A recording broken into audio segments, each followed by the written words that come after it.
Espero que hayan pasado también un buen y largo fin de semana y que también ya hayan comenzado a leer los casos que han elegido en el chat. Tienen que ir viendo ya esos casos para ver cómo resolverlos, ¿no? Son casos tal vez de una realidad distinta a la nuestra, pero que de todas maneras pueden ser filtrados a partir de nuestras normas jurídicas, ¿no?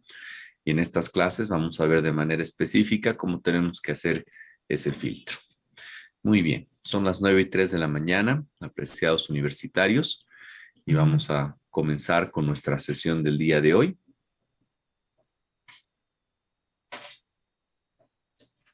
Porque vamos a promover la puntualidad en este grupo. Es algo muy importante. Entonces, a ver, espérenme un ratito. Vamos a comenzar a grabar también.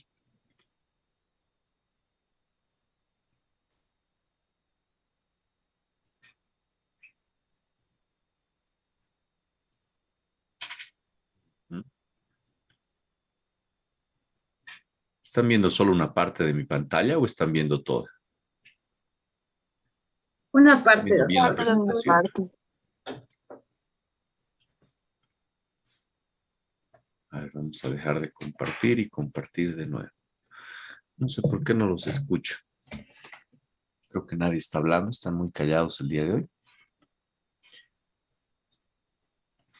Ah, es porque no están conectados mis parlantes, mil disculpas.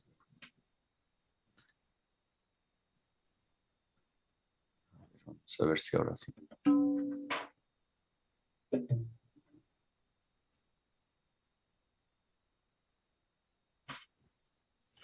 Tampoco no quiere dar. Algo está fallando.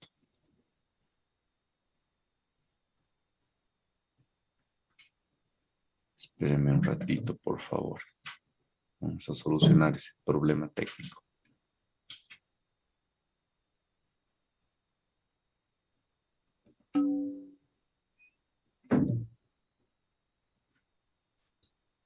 Muy bien. Espero que ahora sí pueda escucharlos. Pero de todas maneras no quiere conectar mi parlante. O sea que vamos a ver qué es lo que está pasando.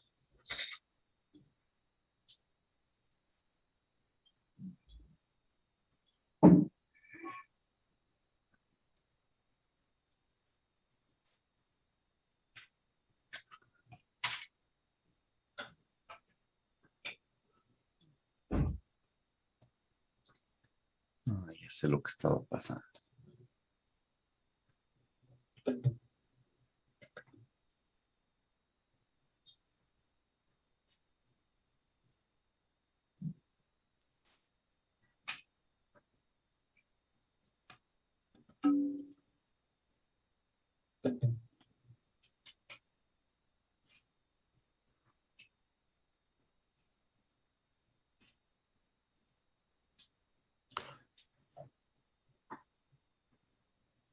Bueno, ahora sí ya hemos corregido el error y vamos a comenzar nuestra sesión. Mil disculpas.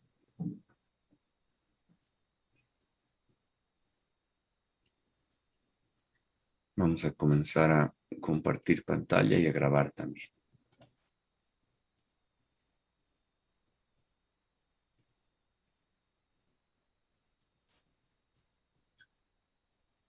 Recording in progress. Muy bien.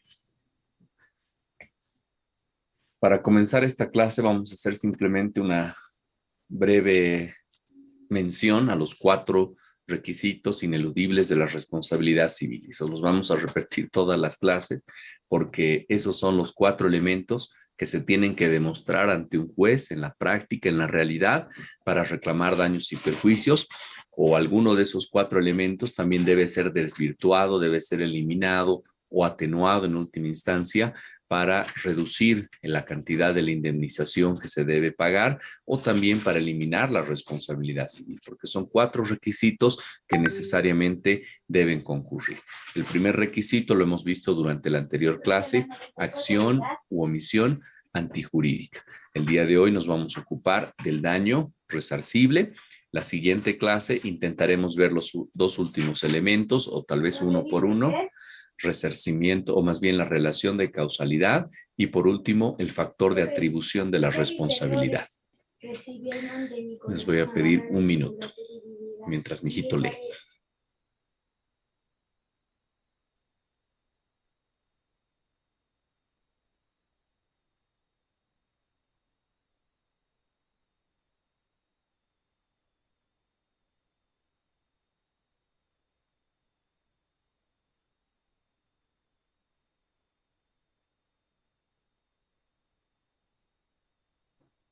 Muy bien, entonces son esos 4 requisitos o elementos de la responsabilidad civil. Les pido una vez más disculpas. No se olviden: acción o omisión antijurídica, daño que tiene que ser resarcible, después la relación de causalidad que tiene que existir entre esa acción u omisión antijurídica y el daño resarcible, y por último, un elemento indiscutible, necesario, que tiene que ser el factor de atribución de esa responsabilidad, de imputación de responsabilidad de las consecuencias dañosas de un determinado evento a una determinada persona. Factor de atribución. Ese factor de atribución puede ser subjetivo cuando hablamos de la culpa o del dolo, pero también objetivo, porque existen circunstancias en que no es necesario que la víctima que ha sufrido el daño demuestre o pruebe la responsabilidad subjetiva, culpa o dolo del agente que ha causado el daño, ¿no? Entonces, en esos casos, la ley establece un vínculo de imputación de responsabilidad con base en factores objetivos, ¿no? Como por ejemplo la existencia de una actividad peligrosa, de una actividad riesgosa de la cual una persona se beneficia económicamente. Quien crea el riesgo, quien toma el botín, toma también la carga, ¿no? Ese es un principio de derecho económico. Si ustedes se van a beneficiar de algo, si ustedes van a tener algún resultado económico, entonces también lo correcto es que asuman la carga, que asuman la responsabilidad, ¿no? Entonces, la responsabilidad objetiva también es un factor de atribución de responsabilidad más allá de la culpa y del dolo, ¿no? En general, cuando hablamos de daño, nos referimos a un detrimento, a un perjuicio, a un dolor, a una molestia. Y en la realidad vemos también que se presentan muchas clases de daños. Cuando existe una convocatoria a un trabajo, cuando se presenta un cliente que solamente puede ser atendido por una persona, cuando una persona ocupa el lugar que nosotros queríamos, cuando alguien gana una elección y cuando alguien pierde, siempre se presenta alguna especie de detrimento, alguna especie de perjuicio, de dolor o de molestia. El daño es un concepto con el que lidiamos cotidianamente, es un fenómeno que se presenta usualmente en nuestras vidas, ¿no? Que lo vemos, que lo sentimos, que lo experimentamos muchas veces en carne propia. Pero para que ese fenómeno natural que se presenta cotidianamente en nuestras vidas tenga alguna especie de relevancia jurídica, hay que añadirle el concepto de resarcible. Solamente cuando el daño es jurídicamente relevante es que nos interesa para la responsabilidad civil.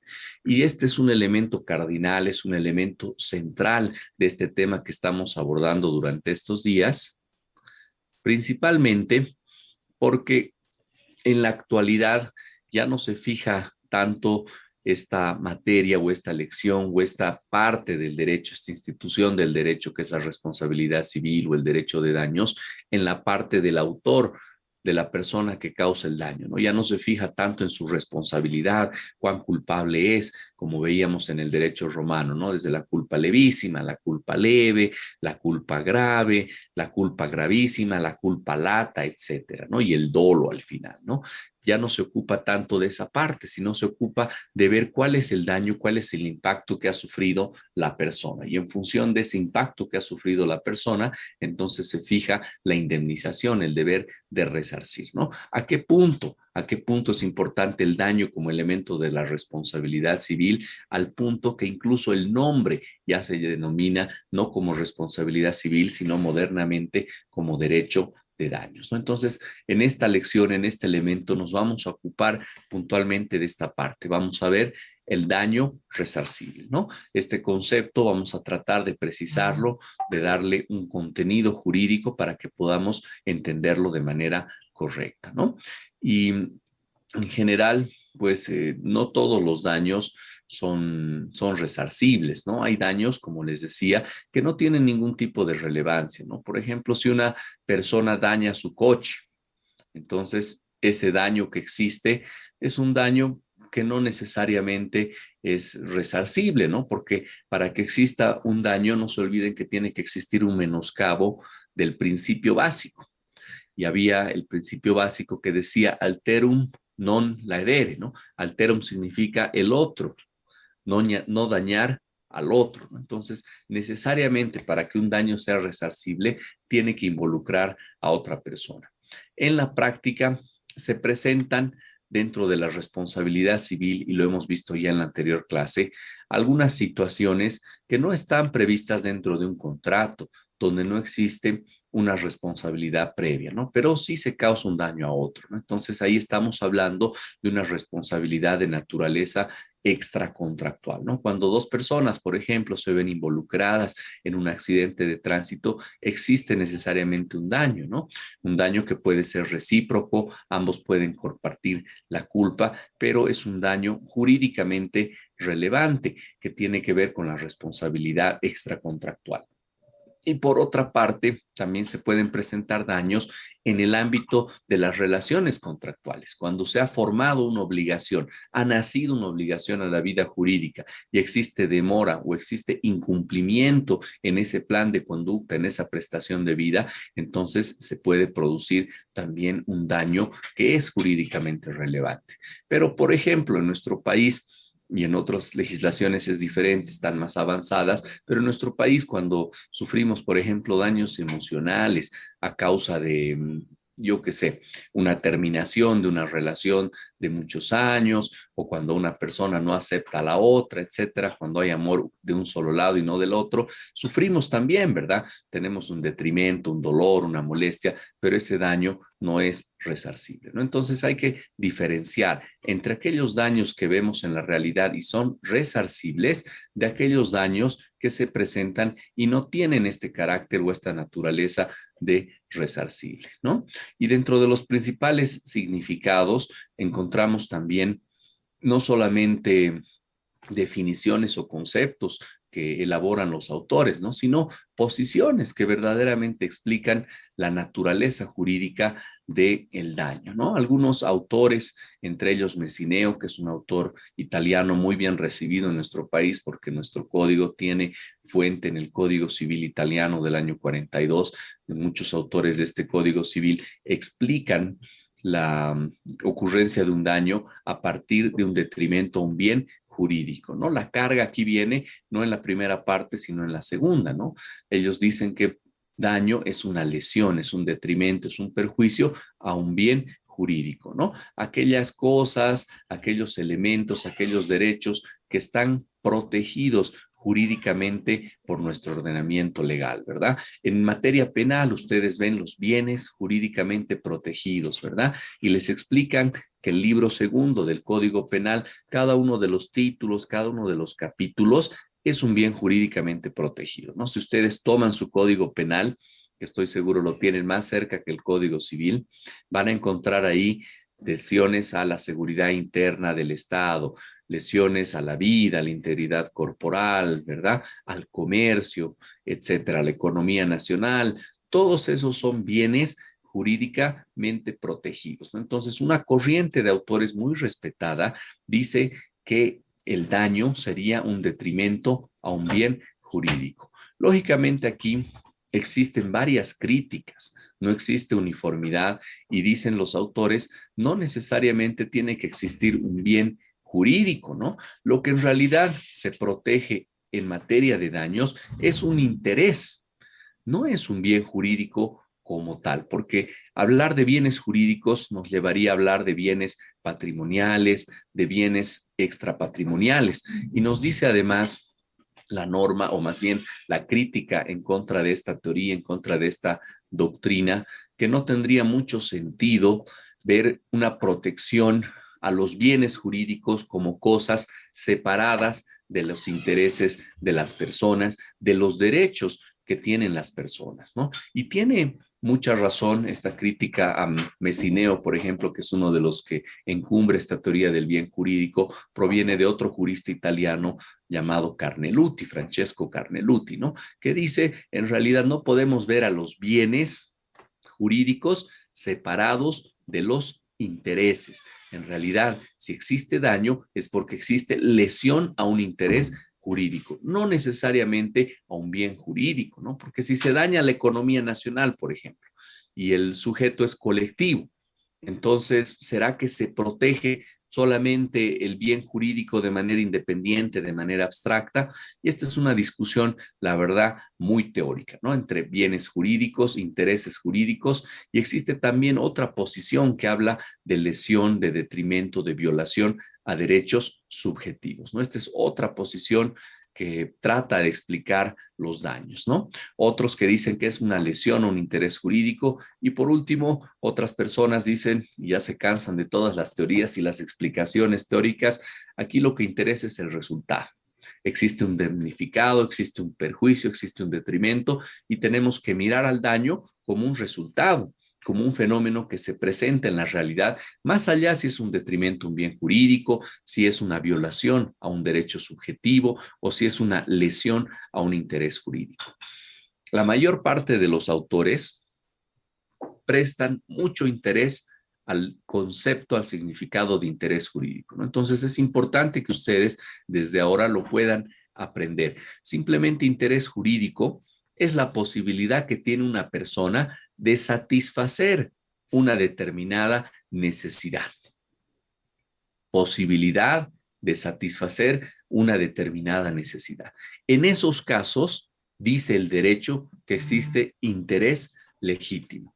Y el concepto de interés legítimo es muy importante para que ustedes puedan entender, por una parte, los daños, cuando existe lesión a un interés jurídico, cuando una persona tenía la posibilidad de satisfacer una necesidad y esa posibilidad se ve frustrada por el acto antijurídico, por el hecho antijurídico de un tercero, en esos casos se dice que existe daño, ¿no? Entonces, interés jurídico les va a servir tanto para esta materia como también para derecho procesal, porque no se olviden que una de las excepciones que ustedes van a ver en derecho procesal civil es la falta de legitimación activa, falta de legitimación pasiva.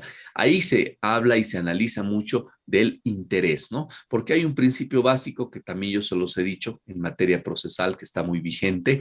El interés es la medida de la acción. Si una persona tiene interés, entonces tiene acción. Si una persona a través del ejercicio del derecho, del ejercicio de una acción, tiene la posibilidad de satisfacer alguna necesidad que tiene, entonces tiene interés, ¿no? Y estas doctrinas son muy aceptadas, ¿no? La del interés jurídico y la del daño como resultado. Incluso más que estas otras dos teorías que tratan de explicar al daño como el detrimento de un bien jurídico o como una lesión a un derecho subjetivo, ¿no? Es importante que ustedes tengan claridad en estos conceptos, en estas corrientes, aunque sea de una manera muy general, ¿no? Porque en sus exámenes de grado les hacen preguntas de todo tipo, ¿no? Y son preguntas así al azar. Entonces tienen que tener ustedes un fundamento y una manera de explicar las cosas con cierto sustento que parezca pues muy académico, ¿no? Entonces no se olviden, hay algunas teorías que tratan de explicar qué es el daño, ¿no? El concepto general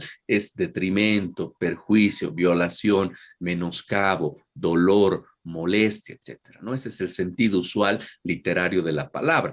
Y para que eso adquiera relevancia jurídica, tiene que existir lesión a un bien jurídico, a un derecho subjetivo, a un interés jurídico o por último producir un resultado que esté tutelado o que esté amparado por el derecho. Ahora bien, ese es el concepto, simplemente una aproximación general a lo que debemos entender por daño.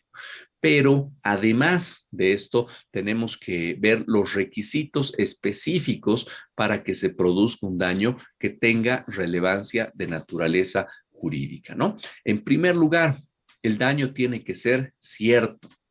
¿Qué significa? Que el daño tiene que existir, el daño tiene que traducirse en un resultado, como decía la última corriente de autores que sostenía que el daño en realidad tiene que mirarse a partir de un resultado, ¿no? Entonces el daño tiene que ser cierto desde el punto de vista de su existencia, tiene que traducirse en una realidad concreta, ¿no? Tiene que existir, tiene que ser real, tiene que ser efectivo, ¿no? Y aquí se discute mucho si es que el lucro cesante o la pérdida de chance, que es un concepto un poco más avanzado que no está previsto en nuestra legislación ni creado tampoco por nuestra jurisprudencia, son daños ciertos, reales y efectivos. No existe una discusión, porque el lucro cesante, si ustedes miran el artículo 339, ven un poquito más adelante el 340, ven en la parte contractual y después ven el 994, van a ver que el daño tiene una extensión determinada. O sea, uno puede reclamar dentro de ciertos límites. Esos límites están dados en la responsabilidad contractual por el lucro cesante, por la pérdida experimentada. Y lo mismo ocurre en el 994 en la responsabilidad civil extracontractual, ¿no? Ahí van a ver la extensión del daño. La extensión del daño tiene dos componentes, básicamente. Pérdida experimentada, la pérdida sufrida, que le dice también la doctrina daño emergente, y junto con ese daño emergente, el lucro cesante o ganancia frustrada, la ganancia que ha dejado de percibir una persona. Esos son los dos elementos, los dos componentes principales de daño. Y para explicarlo muy sencillamente en la práctica, ¿no? Si ustedes tienen dinero en su bolsillo y ese dinero se pierde, ese es daño emergente. Y lucro cesante es lo que ustedes podían esperar de ganancia por ese dinero. Vayamos a otro ejemplo práctico. Cuando existe el choque de un vehículo de transporte público. El daño emergente son esos daños que sufre el chasis, los guiñadores, las luces, etc. Lo que existía y ya no se tiene. Lo que se ha perdido. Ese es el daño emergente. Pero junto con el daño emergente está el lucro cesante, porque seguramente ese transporte público tenía que salir a trabajar, ¿verdad? Y la persona que iba a conducir un taxi o un minibús o un micro o una flota tenía que utilizar ese medio de transporte y tener una ganancia. Ese es el lucro cesante, la ganancia que se frustra legítimamente porque alguien incumple un determinado contrato. Hagamos un ejemplo un poquito más sofisticado. Un contrato de obra. Ustedes contratan a una persona para que construya algo a favor de ustedes, ¿ya? Contratan a un maestro para que haga su casa y firman un contrato para la totalidad de la obra con unos precios determinados. En algún momento no les gusta el trabajo que hace esa persona, el contrato de obra, su contratista, y deciden echarlo y le terminan el contrato y le dicen, yo te voy a pagar todo lo que has hecho hasta este momento. Hasta este punto, todo lo que has construido, yo te lo pago. Entonces ahí no existe pérdida, no existe daño emergente porque se está pagando lo que existe. Pero sí existe lucro cesante. ¿Por qué existe lucro cesante? Porque ese contratista tenía un contrato. Ese contrato lo habilitaba o lo facultaba, le otorgaba el derecho de terminar una determinada construcción y por lo tanto obtener una ganancia determinada. Entonces ahí está el contrato que genera una expectativa legítima de ganancia. Y si ese contrato se frustra, entonces tiene la persona derecho a reclamar el lucro cesante. Cuando ustedes tengan un poco de tiempo, la virtualidad es muy rápida, pero pueden revisar a partir del artículo 732 adelante el contrato de obra. Y van a ver justamente que nuestro Código Civil recoge este principio de indemnizar el lucro cesante. Si ustedes tienen un contratista, alguien que les presta servicios, pueden despacharlo, pueden terminar unilateralmente el contrato, pero la consecuencia es que tienen que pagar el lucro cesante, ¿no? Entonces, tiene que mirarse, en este caso, el daño cierto, no solamente como aquello que se pierde, que ustedes tenían en su bolsillo y que ya no está, sino como aquello que también se espera legítimamente. Eso es cierto. ¿Por qué? Porque existe una justificación razonable, existe una base legal, un título que los habilitaba a percibir determinada ganancia. En estos casos, en la práctica existe mucha tendencia a que cuando existen deudas pecuniarias se reclame lucro cesante y se reclame pérdida de chance, ¿ya? Yo con este dinero tenía que invertir, tenía que hacer este negocio, esperaba ganar tal cantidad de dinero, pero no tienen que olvidarse que en materia de obligaciones pecuniarias, ¿cuál es el único daño y perjuicio que puede ser resarcido? Ya hemos visto obligaciones pecuniarias. ¿En qué consiste el resarcimiento del dinero? ¿Alguien que se anime?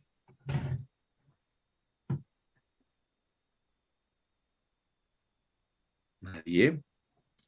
¿En qué consiste el resarcimiento del dinero? ¿Cuál es el fruto del dinero? Nadie. No puedo ver. A ver, un minuto más. Voy a tener que regalar puntos para que participe.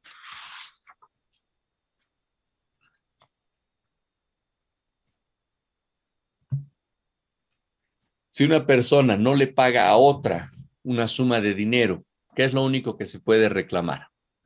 El interés. Perdón. Gracias, gracias, Camil. Rocío y Oscar también. Ya me estaba preocupando. Está bien, entonces. Muchas gracias a Camil, a Rocío y a Oscar, ¿ya? No se olviden, en materia de obligaciones pecuniarias, de obligaciones dinerarias, lo único que ustedes pueden reclamar es el interés. No pueden reclamar lucro cesante o pérdida de chance, ¿ya? No se olviden esa parte, es bien importante porque hay muchas personas, muchos abogados que demandan daños y perjuicios distintos del interés cuando se trata de obligaciones pecuniarias, ¿no? ¿Y cuál es el problema ahí?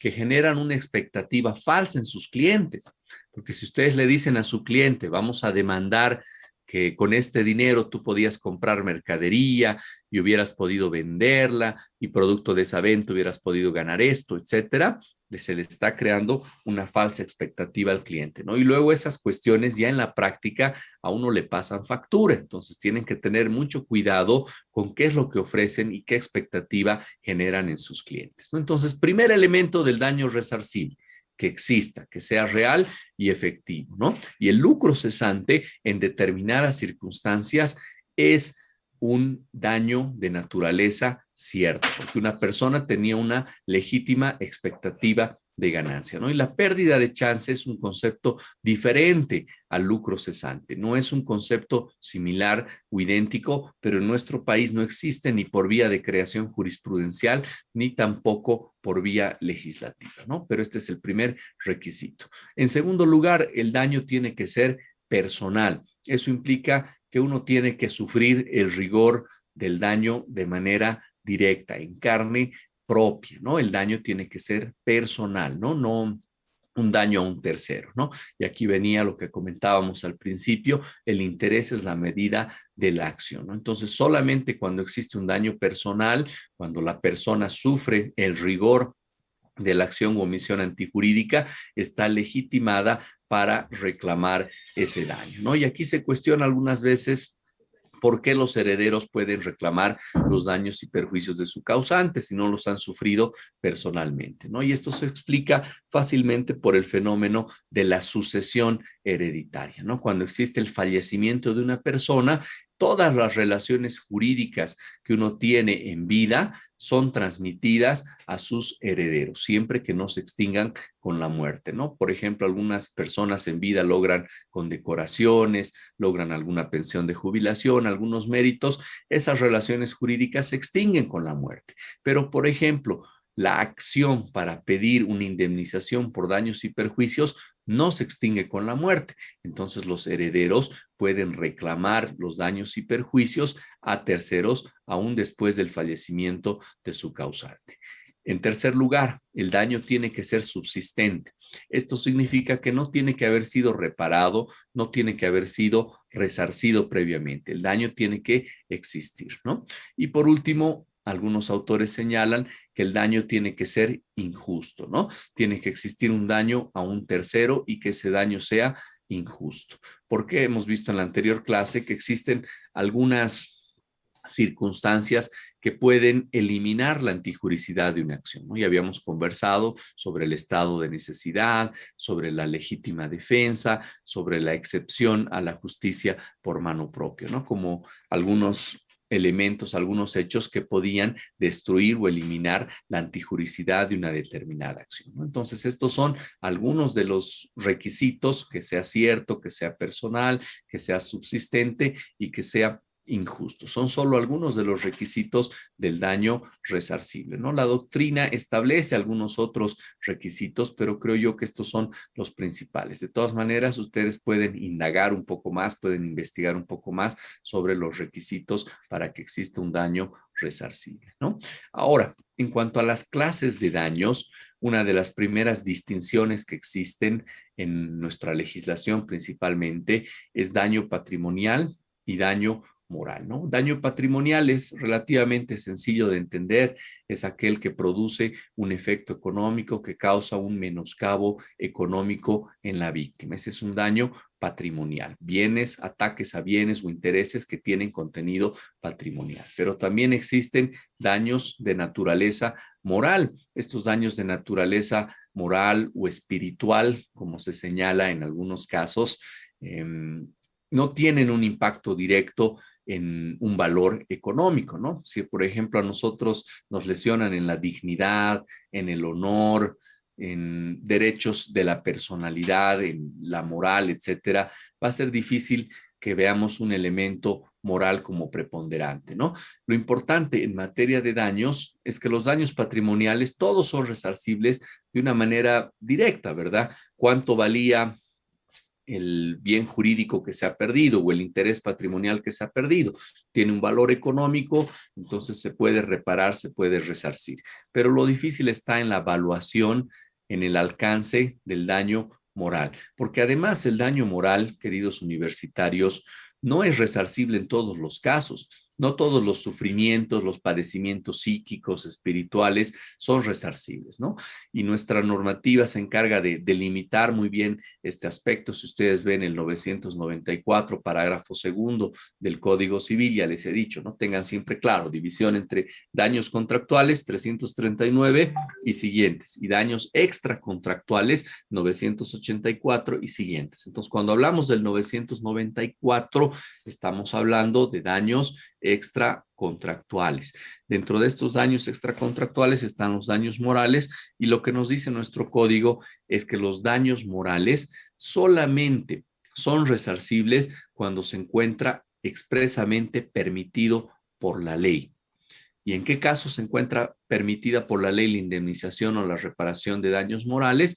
Un ejemplo, en materia civil, el artículo 23. Cuando existe lesión a los derechos de la personalidad, entonces puede existir una demanda por daños morales, ¿no? ¿Y cuáles son los derechos de la personalidad? Entonces, una vez más, podemos ver atrás del artículo 23 y ahí van a mirar cuáles son los derechos de la personalidad, ¿no? Que estoy seguro ustedes también ya dominan porque han visto en materia de derecho de las personas, ¿no? Entonces ahí miren los derechos de la personalidad desde el 6 del Código Civil, de protección a la vida, ¿no? La vida es un derecho de la personalidad, derechos de disposición sobre el propio cuerpo, derechos de la personalidad, libertad personal, nombre, etcétera, son derechos de la personalidad. La imagen, el honor, la intimidad, la inviolabilidad de las comunicaciones son derechos de la personalidad, no son atributos de la personalidad.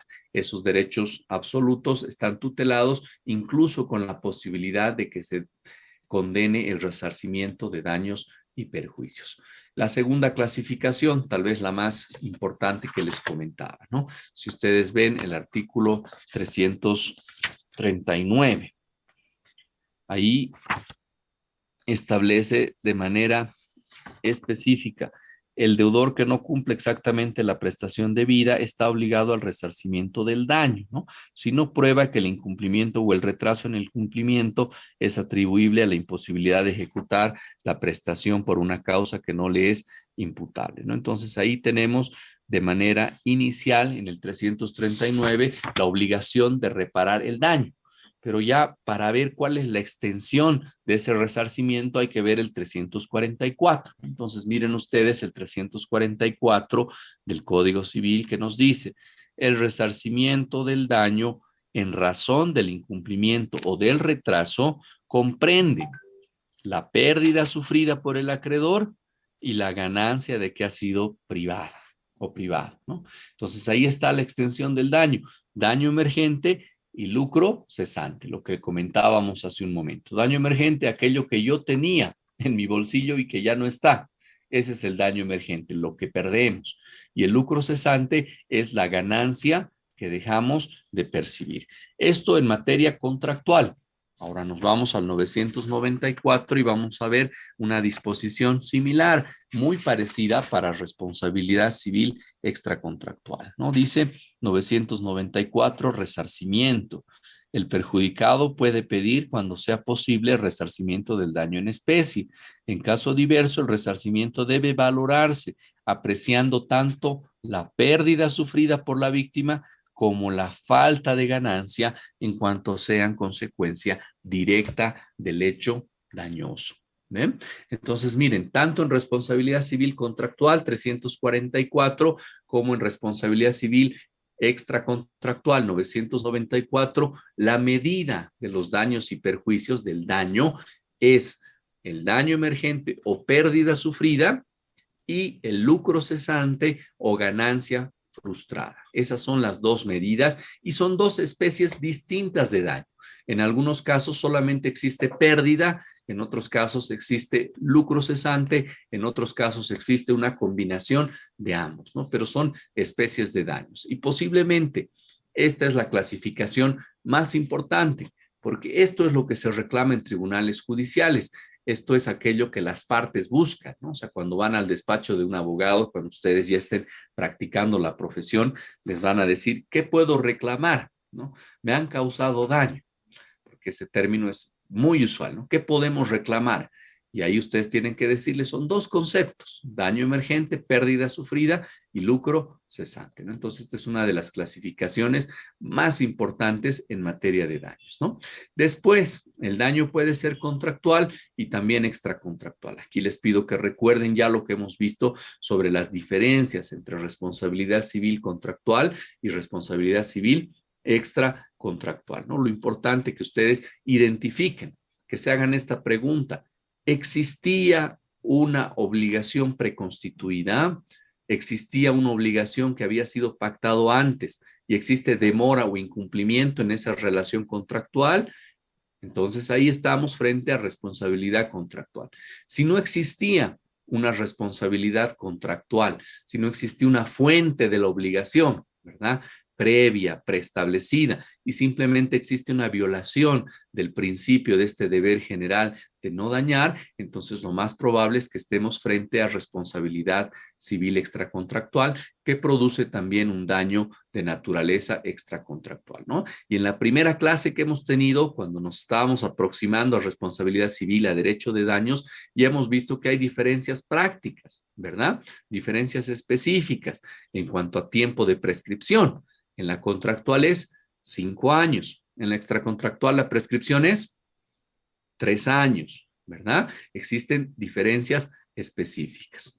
Después, otra clase de daños. Hay daños que son compensatorios y daños moratorios, ¿no? Para ejemplificar esta parte, para que no se les quede ahí simplemente en el aire como algo abstracto teórico, pueden ver el 339, ¿verdad? El 339 dice, una vez más, el deudor que no cumple exactamente la prestación debida. Aquí entonces hablamos de que no se ha realizado la prestación de vida, no se ha cumplido la prestación de vida conforme al principio de exactitud.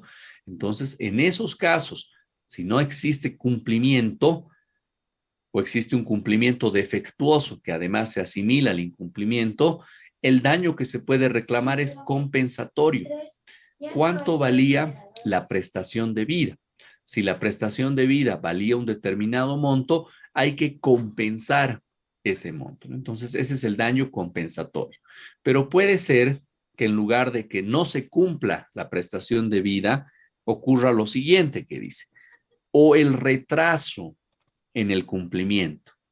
Entonces, dos posibles situaciones, ¿verdad? Existe una obligación, esa obligación no se ejecuta o se ejecuta defectuosamente, que es lo mismo que no ejecutar. Romper el principio de exactitud es lo mismo que no ejecutar la prestación de vida. Entonces ahí se puede reclamar el daño compensatorio, el valor que tenía esa prestación de vida.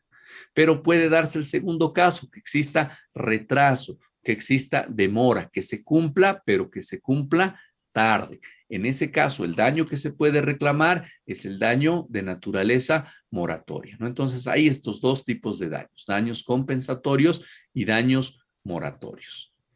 Otro tipo de daños, los comunes y los propios. Existen daños comunes cuando el daño puede ser sufrido, soportado por la generalidad de las personas, sin que sea importante mirar las naturalezas, la característica, la persona que está sufriendo el daño. Pero también existe daño propio, cuando la víctima es una persona especial que solamente podía haber recibido el daño por su naturaleza o por su condición. Me acuerdo yo del accidente trágico que sufrió Lamia hace muchos años. Entonces, Lamia trasladaba no a cualquier persona, ¿verdad? Algún momento ha trasladado a la selección argentina, a Messi. Entonces, seguramente no es lo mismo que fallezca Messi en un accidente de aviación, que fallezca cualquier pasajero ordinario o normal, ¿verdad? Porque Messi, que estos días está dando tanta polémica, tiene contratos millonarios. Su imagen tiene un valor altísimo, elevadísimo. Entonces, el daño que puede sufrir Messi, por ejemplo, no es el mismo daño que podría sufrir cualquier otra persona común y corriente si es que fallece. Entonces, esos daños son especiales porque no pueden ser reclamados por cualquier persona. No cualquier persona puede reclamar el lucro cesante, el tamaño del lucro cesante que podría reclamar, por ejemplo, la familia de Messi en un evento catastrófico, ¿verdad? Entonces, hay también una diferencia entre daños propios y daños comunes.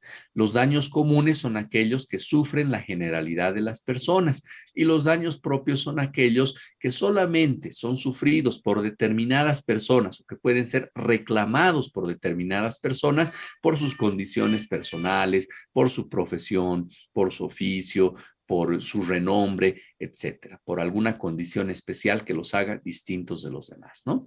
Los daños también pueden ser directos e indirectos. Directos es cuando una persona sufre de manera personal, ¿no? Pueden hacer una asimilación entre directo y personal. E indirecto es cuando se trata de daños de rebote, ¿ya? Cuando lo sufre otro, pero igual yo tengo que soportarlos, ¿no? Existen varios casos sobre, o diferencias y teorías sobre daños directos e indirectos, pero para que ustedes tengan más claridad y sea más sencillo que lo entiendan, la doctrina francesa habla de daños de rebote. Entonces, para que esa palabra gráfica se quede en ustedes, ¿ya? Directo es cuando uno sufre de manera personal el rigor de la acción de la omisión antijurídica, cuando uno sufre el detrimento, el perjuicio, el menoscabo de manera personal. E indirecto es cuando lo hace de rebote, ¿no? Por ejemplo, cuando dañan a una persona que nosotros queremos mucho. Entonces, el daño es indirecto, es de rebote. Una especie de daño indirecto.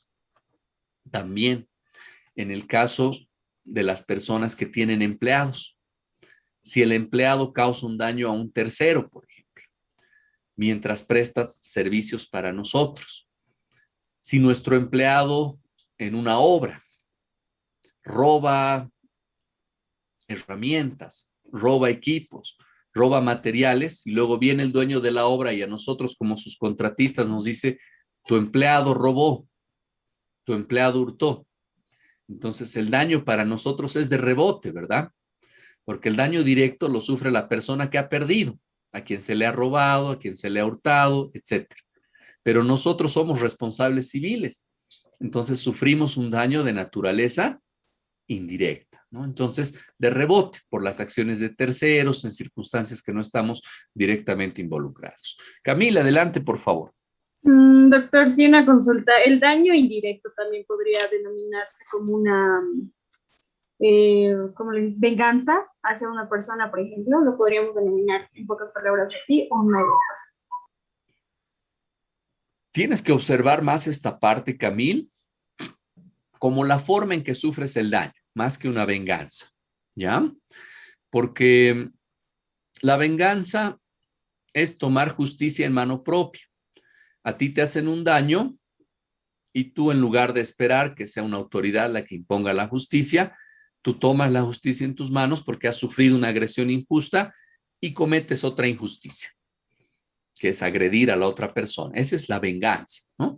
La venganza es tomar mano propia, tomar justicia en mano propia frente a una acción injusta, nosotros realizar la justicia, pero por nuestros medios directos, ¿no? Esa es la venganza, ¿no? En lugar de que lo dejemos a las autoridades o hagamos lo que tenemos que hacer, nosotros nos hacemos justicia directa, ¿no? Esa es la venganza.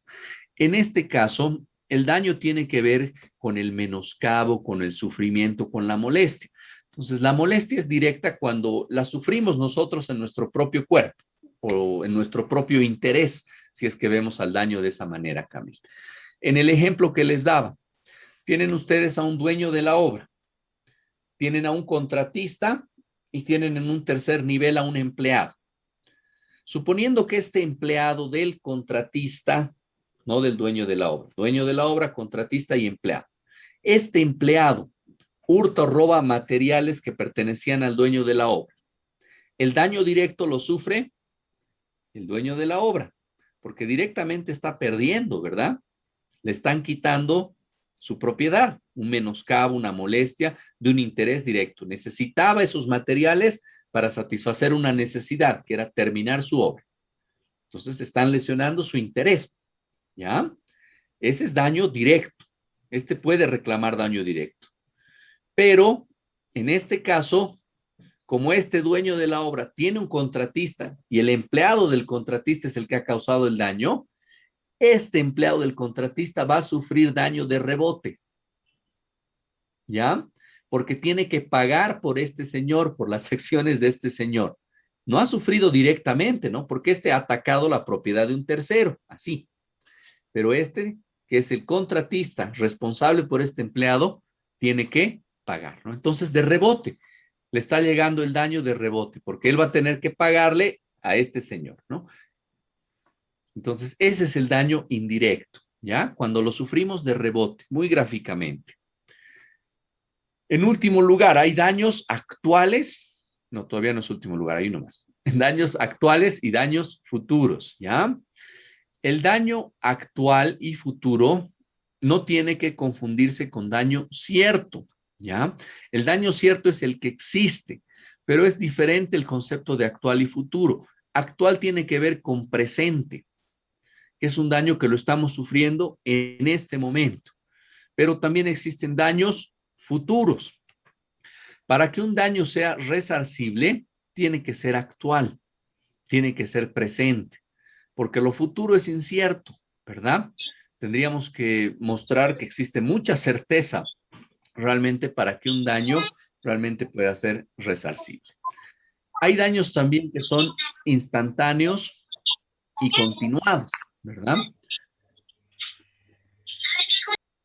Daños instantáneos, cuando se producen en un solo momento, esto es desde el punto de vista del tiempo, ¿verdad? En un solo instante se consume el daño. Pero hay daños también continuados. Hay daños que pueden ser permanentes, que se pueden causar de manera permanente desde el punto de vista del tiempo. Hay daños también consolidados y daños variables.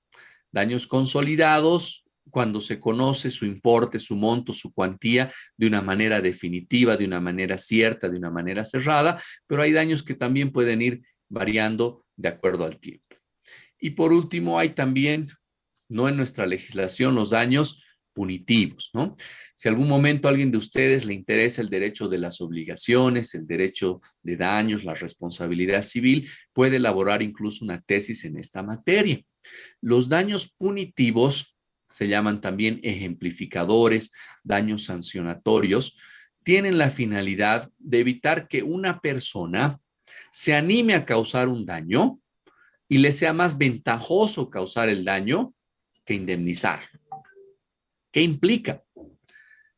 Porque hay en el mundo actual daños que son calculados y grandes marcas se han visto envueltas en escándalos de este tipo. Vayamos a ver solamente dos ejemplos de grandes automotrices. Toyota primero y luego Volkswagen. Les voy a contar las experiencias a nivel mundial que han existido y ustedes pueden investigarlas también después.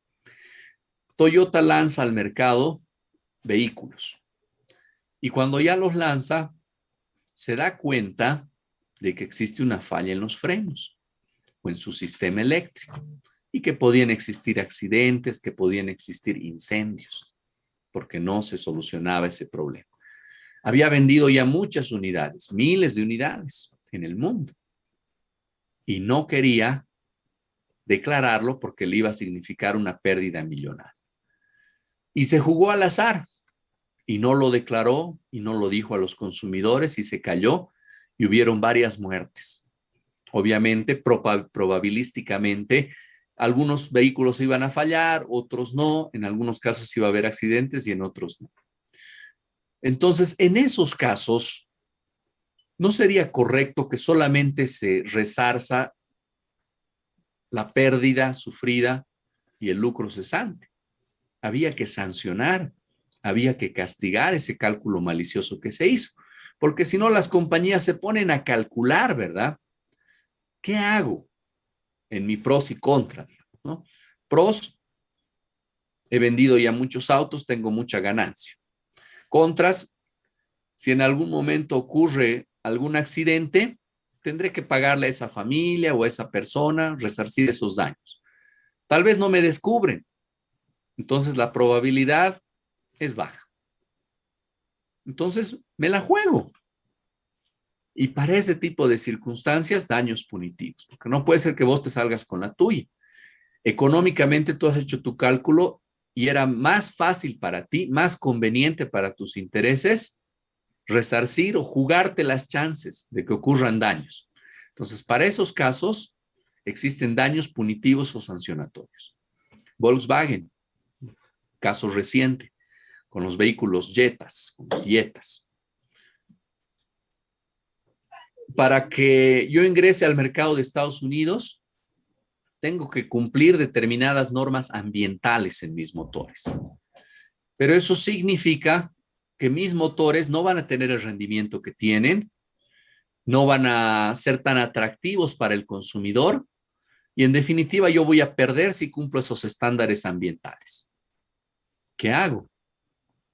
Voy a generar un programa que engañe a los sistemas de control ambiental.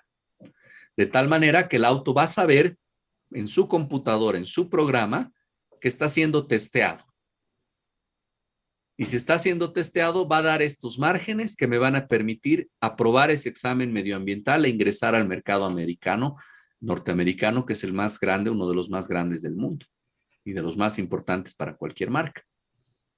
Entonces, el vehículo es tan inteligente que se da cuenta cuando está siendo manejado.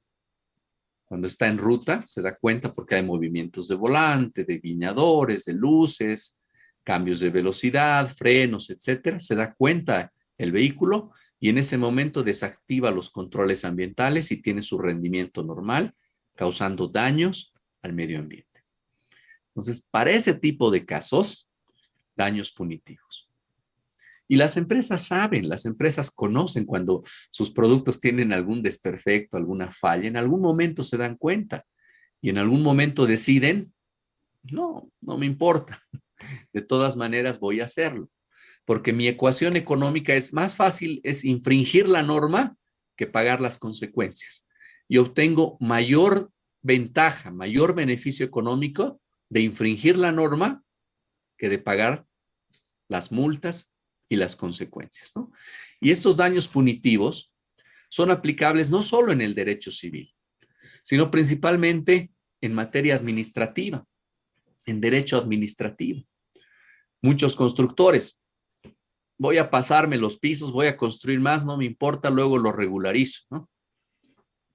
Y salvo que sea un caso grave como el que hemos tenido en el Alto, con ese edificio que se pasó de pisos y que casi nos hace perder nuestra certificación como aeropuerto internacional, salvo casos de esa gravedad, pasan desapercibidos, ¿no? Vemos realmente terrenos muy chiquititos con construcciones muy altas, ¿no?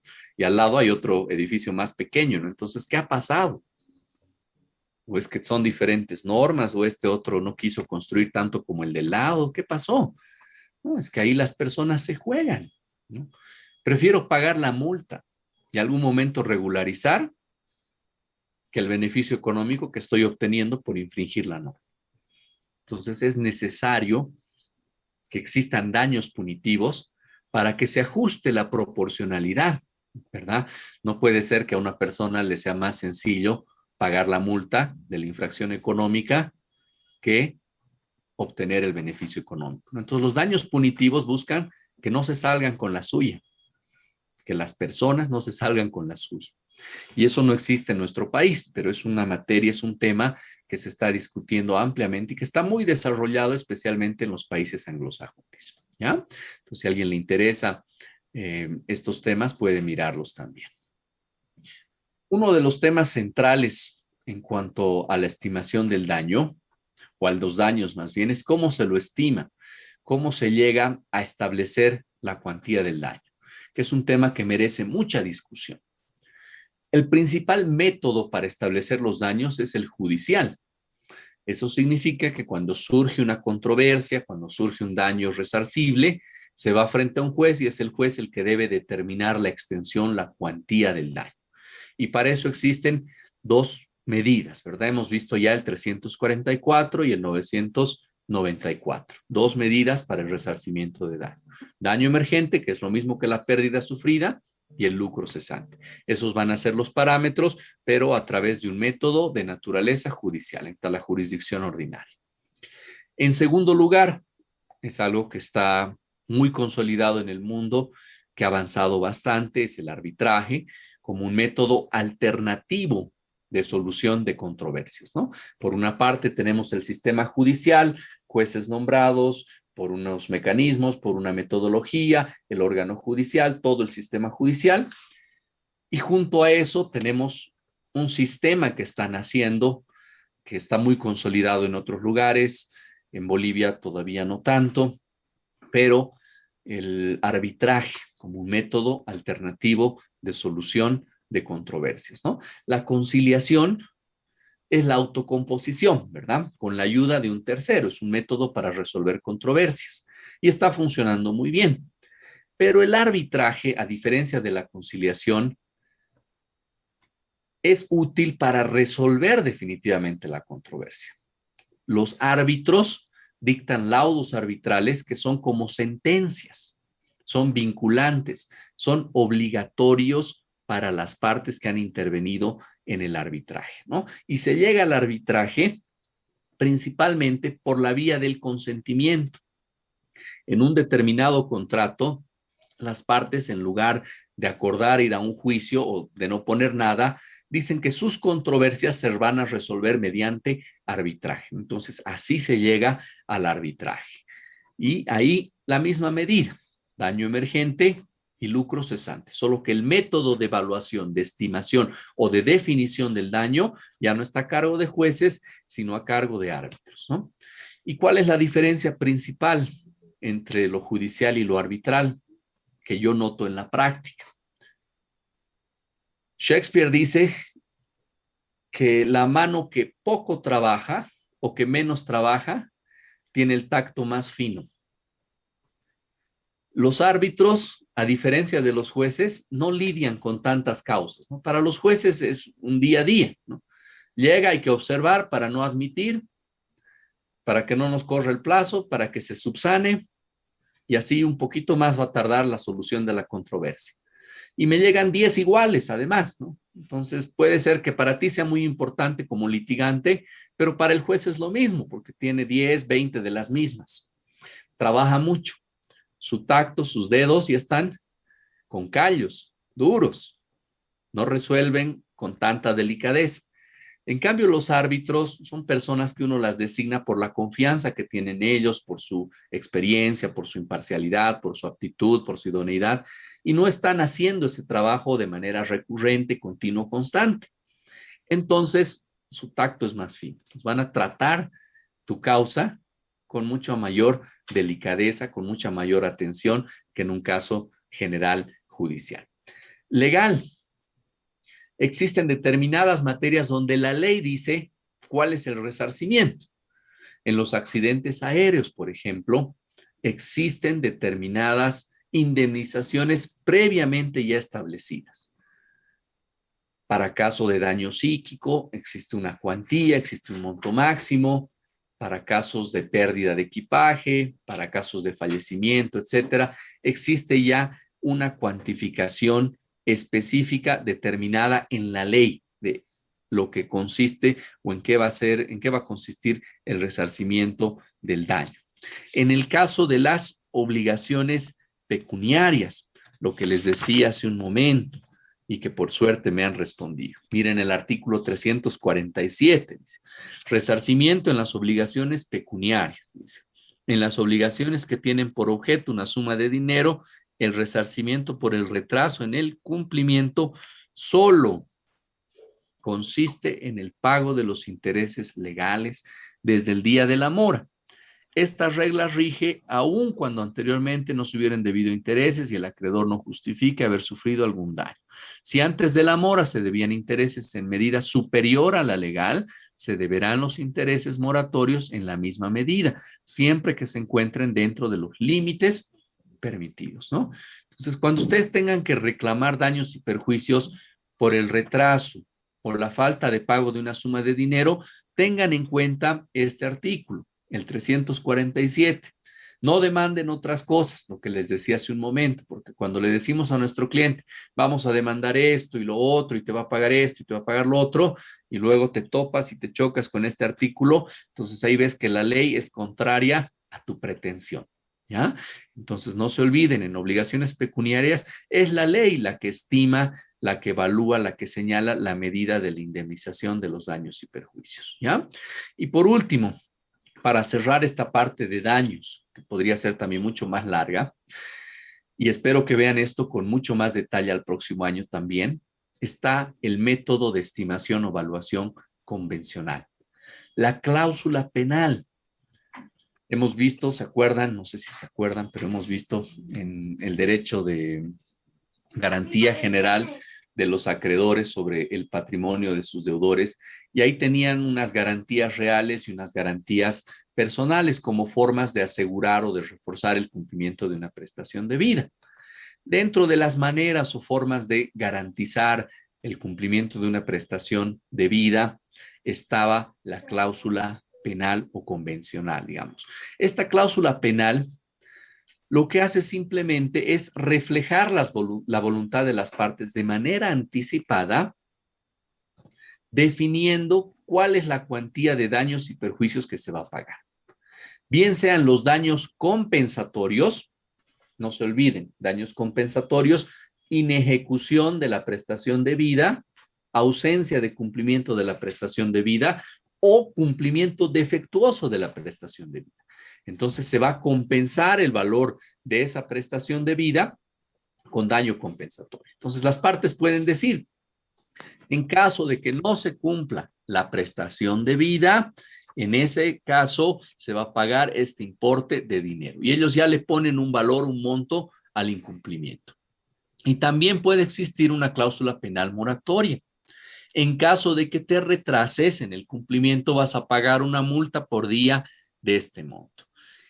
Esta cláusula penal es de mucha utilidad porque las partes evitan la estimación judicial, la estimación arbitral, la necesidad de probar cuáles han sido los daños y perjuicios, porque ya las partes de manera anticipada se han puesto de acuerdo en cuál va a ser el importe del resarcimiento de los daños y perjuicios, ¿no? Entonces, por vía del contrato, por vía del acuerdo de voluntades que crea, que modifica, que extingue obligaciones, las partes anticipan, señalan de manera previa cuál va a ser el monto de la indemnización en caso de incumplimiento o en caso de demora. Entonces hay cláusulas penales compensatorias y hay cláusulas penales moratorias. Ustedes pueden combinar la cláusula que mejor les parezca al momento de la formación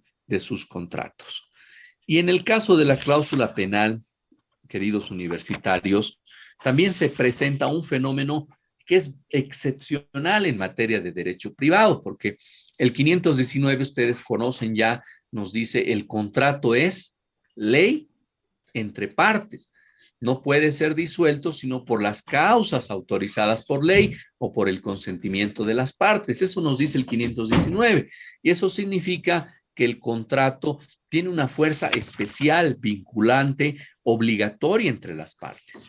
Pero en el caso de la cláusula penal, la ley autoriza al juez a que pueda disminuirla. El juez puede decir, las partes pactaron este monto de cláusula penal, pero a mí me parece excesiva. Y los jueces pueden también reducir, pueden inmiscuirse en el acuerdo de las partes y modificarlo. Tienen facultades exorbitantes. Por eso es que no tienen que sorprenderse tanto, ¿no? Cuando se ataca la libertad personal, el valor del contrato, ¿no? Porque existen casos que justifican esa invasión a la autonomía privada, a la libertad contractual. Ningún derecho es irrestricto, ¿no? Yo recuerdo que el año pasado, cuando se trataba esta ley de los alquileres, más allá de que esté o no esté de acuerdo, pues las partes decían es inconstitucional, ¿no? Porque el contrato tiene fuerza de ley entre partes y no puede ser invadido, no puede ser modificado por una disposición legal, ¿no? Y eso no es tanto así, porque todos los derechos tienen límites. Y cuando existe un interés superior, entonces la voluntad privada puede ceder. Y un caso específico que existe desde nuestro Código Civil, imagínense, de corte liberal del año 76, es la posibilidad de que los jueces reduzcan el importe o la cantidad de la cláusula penal, ¿no? Es una cuestión efectivamente excepcional, extraordinaria en materia de contratos, pero es algo que existe y que se puede aplicar, ¿no? Entonces, ya saben, la cláusula penal, resarcimiento de naturaleza convencional. Miren el artículo 535 del Código Civil, dice disminución equitativa de la pena, dice, ¿ya? La pena puede ser equitativamente disminuida por el juez si se ha cumplido en parte la obligación principal o si la pena fuese manifiestamente excesiva, considerando la persona del deudor, la importancia de las prestaciones y las demás circunstancias del caso, ¿no? Entonces hay una facultad expresa para que los jueces modifiquen el contrato, porque la cláusula penal, ¿qué es? Contrato. Las partes se ponen de acuerdo sobre la cuantía, sobre el importe del resarcimiento del daño y un juez puede disminuir eso equitativamente, ¿no? Y recuerdo haber visto una jurisprudencia que no he podido encontrar, pero en el Tribunal Supremo ya ha ejercido esta facultad, ¿no? No el Tribunal Supremo, un juez de la paz, creo que era así, un juez de la paz era el que ha ejercido esta facultad de disminuir equitativamente el resarcimiento del daño, ¿ya? Entonces, lo que hemos visto hasta ahora, para que tengamos nuestro mapa de avance claro. Estamos viendo los presupuestos esenciales de la responsabilidad civil. Ustedes tienen que demostrar o desvirtuar esos 4 presupuestos para reclamar daños y perjuicios. Y en estas 2 últimas clases hemos visto 2, acción u omisión antijurídica, nos hemos referido al comportamiento humano, a la antijuricidad o ilicitud, a las diferencias entre un acto ilícito civil, un acto ilícito penal, hemos hablado de la tipicidad, acuérdense, y las eximentes de antijuricidad. También hemos visto en esta última clase cuál es el concepto de daño resarcible, detrimento, perjuicio, menoscabo, dolor, etcétera, pero para que sea resarcible necesariamente tiene que existir una lesión a un bien jurídico, a un interés jurídico, a un derecho subjetivo, tiene que existir un resultado que sea relevante para el derecho, porque no todos los daños son resarcibles, ¿no? Entre los requisitos del daño resarcible, que sea cierto, y hemos visto otros requisitos. En cuanto a las clases, varias, pero la que más yo les recuerdo o les reitero para que puedan tenerla presente, daño emergente y lucro cesante, porque esas son las que principalmente se debaten, ¿ya? Y por último, la estimación, la evaluación, la cuantificación del daño, cuánto se tiene que pagar por daños y perjuicios, hay límites, ¿verdad? 344, 994. Ese método, ese límite lo aplican los jueces, lo aplican los árbitros, también, pero se puede establecer de una manera anticipada o previa la limitación a través de la ley. La ley puede señalar 347 en obligaciones pecuniarias, solo me puedes reclamar interés. Nada de pérdida de ganancia, lucro cesante, nada, solamente interés. Ahí la ley nos dice cómo se evalúa, cómo se estima el daño y también puede existir la evaluación o estimación de naturaleza convencional, con la cláusula penal en la que es presente este fenómeno específico, donde puede ser el juez el que incluso modifique equitativamente la cantidad, la cuantía de la pena, que puede ser compensatoria, ¿verdad?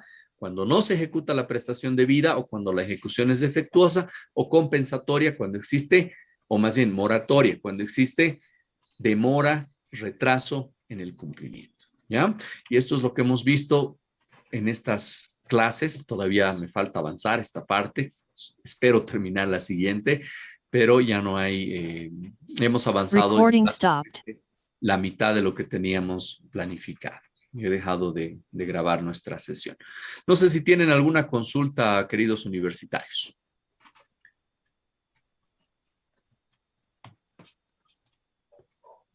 El feriado los ha dejado en silencio. ¿Qué ha pasado?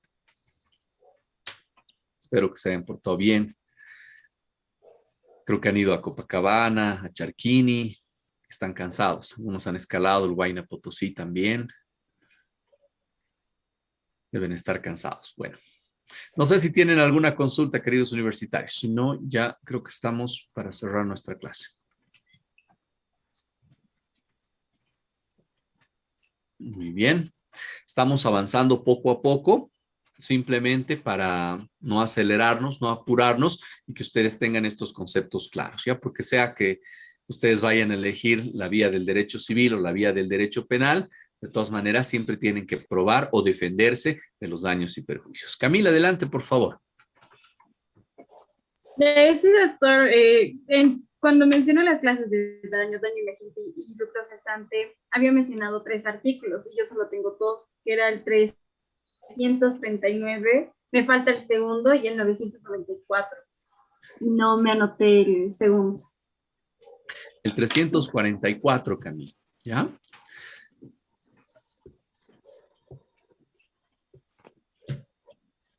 Muchas gracias. Y no se olviden, no a ti, Camil, y no se olviden la primera parte, 339 y siguientes, responsabilidad civil contractual, y 984 y siguientes, extracontractual. Ese es el sistema que tiene nuestro Código Civil en materia de daños, contractual y extracontractual. Cada uno con normas muy similares, muy parecidas. Por eso es que no estamos tratando la responsabilidad civil contractual por este lado, la extracontractual por este lado, porque ambas tienen los mismos presupuestos, tienen regulaciones idénticas, muy parecidas, con algunos matices de diferencia. Perfecto. Entonces, les agradezco su atención el día de hoy. Nos vemos Dios mediante el jueves. Vamos a tratar de terminar esta materia y si no, nos vamos a ir una semana más hasta el próximo martes. Y el próximo jueves significa que posiblemente estemos ya resolviendo los casos que ustedes tienen y que espero estén leyendo, estén analizando y vean cómo pueden resolverlos, ¿no? Primero identifiquen si es contractual, extracontractual. Después, qué normas le van a aplicar. Luego, si se cumplen los requisitos. y resuelvan el caso, ¿ya? Para que esto de responsabilidad y de daños no quede en el aire. Tenemos una pregunta en el chat. A ver, dice, doctor, los casos que se resuelven en caso cerrado son de carácter arbitral. Disculpe si no viene al caso. No, no son arbitrales, Yasmín, porque son un show. Pero podrían tener alguna especie de naturaleza parecida al arbitraje. El arbitraje tiene como piedra fundamental el consentimiento. Uno no llega al arbitraje salvo que exista consentimiento.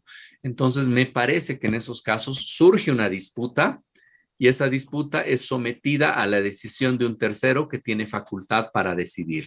Entonces, podría tener alguna naturaleza similar al arbitraje. Ya lo importante en el arbitraje es que existen personas con sentimiento que se ponen de acuerdo para someter una disputa a la decisión de un tercero que no es una autoridad judicial. Eso es lo principal en el arbitraje, ¿no? Entonces, podría ser caso cerrado, una forma o especie de arbitraje, pero bueno, degradan el arbitraje un poco, o sea que no me gusta tanto.